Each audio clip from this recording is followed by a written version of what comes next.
Let's begin with one of the very interesting topics, and that's soil. Soil is the heart and soul of our planet. Because of the soil, the fertility of the soil, we get the food that we eat on a daily basis. So it's a source of food, it's a source of livelihood to thousands of organisms that live and survive directly or indirectly through the soil.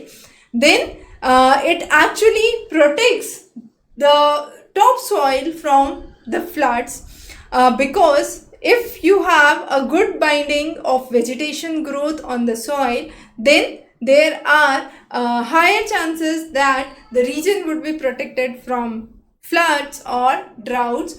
Also, when we talk about soil, how do we explain it? So in simple terms, I can say it's nothing but loose material that forms a thin surface cover over the earth. Now this loose material that forms a thin surface cover over the earth is a mix of organic matter, it's a mix of inorganic matter, it also has moisture and air, and it's a process, it's a result of the process of denudation and disintegration of rocks. Now what is denudation?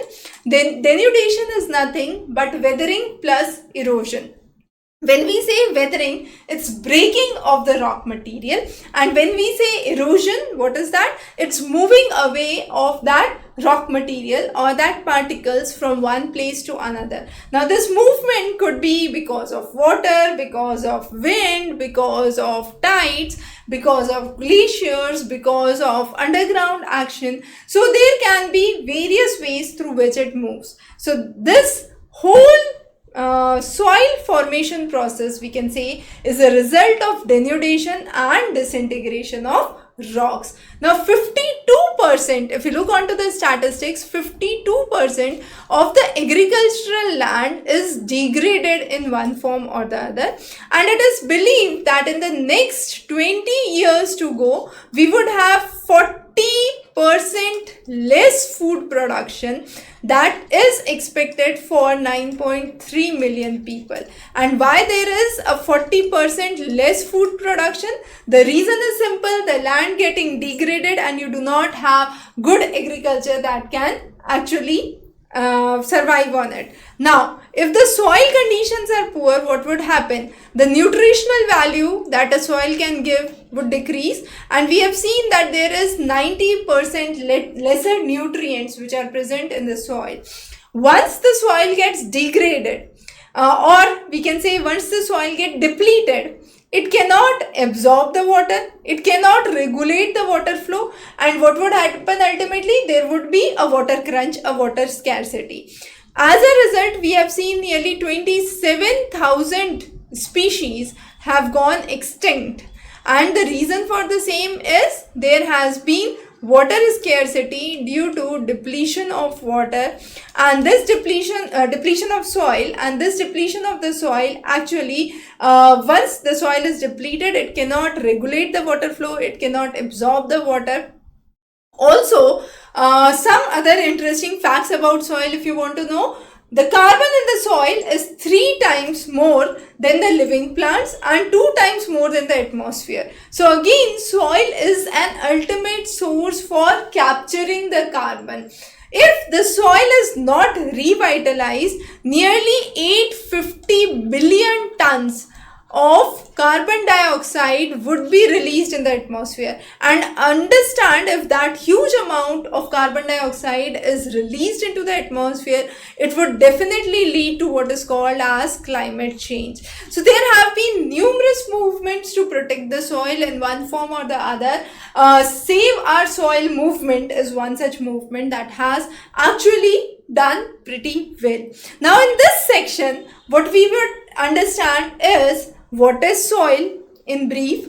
Then we would talk about the constituents of the soil, what is soil erosion, what is soil conservation, and then we would focus on the various types of soil and classification of soil.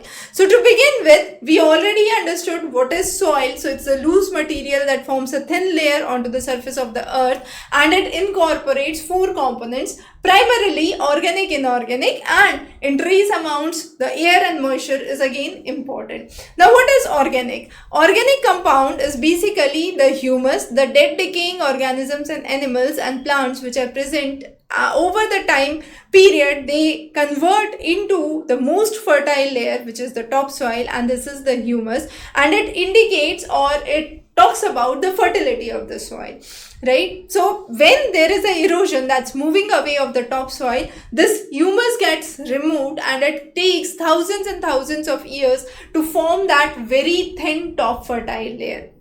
So if the vegetation cover is good, then this humus is not lost, and if this humus is retained, we can have very good agricultural productivity and good agricultural yields. The next is the inorganic component. Under the inorganic component, three broad important components are silica, clay and chalk. So silica are small crystalline structures, and these are nothing but disintegration of rock material, predominantly silicon as the constituents.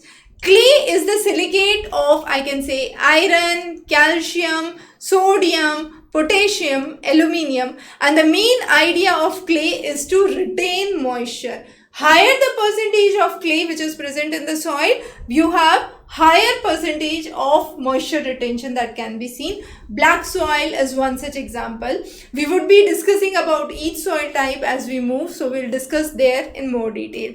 The next important constituent of soil is chalk, that is calcium carbonate. Now this is also essential for the growth of the plant. What happens if there is a soil erosion or the movement of the fine particles of the top layer? Now, there are various adverse effects. The first obvious adverse effect is, we already said, it's the topsoil is humus, so it's the most fertile layer. So there is lack of fertility of the soil or reduced fertility of the soil. The water table actually reduces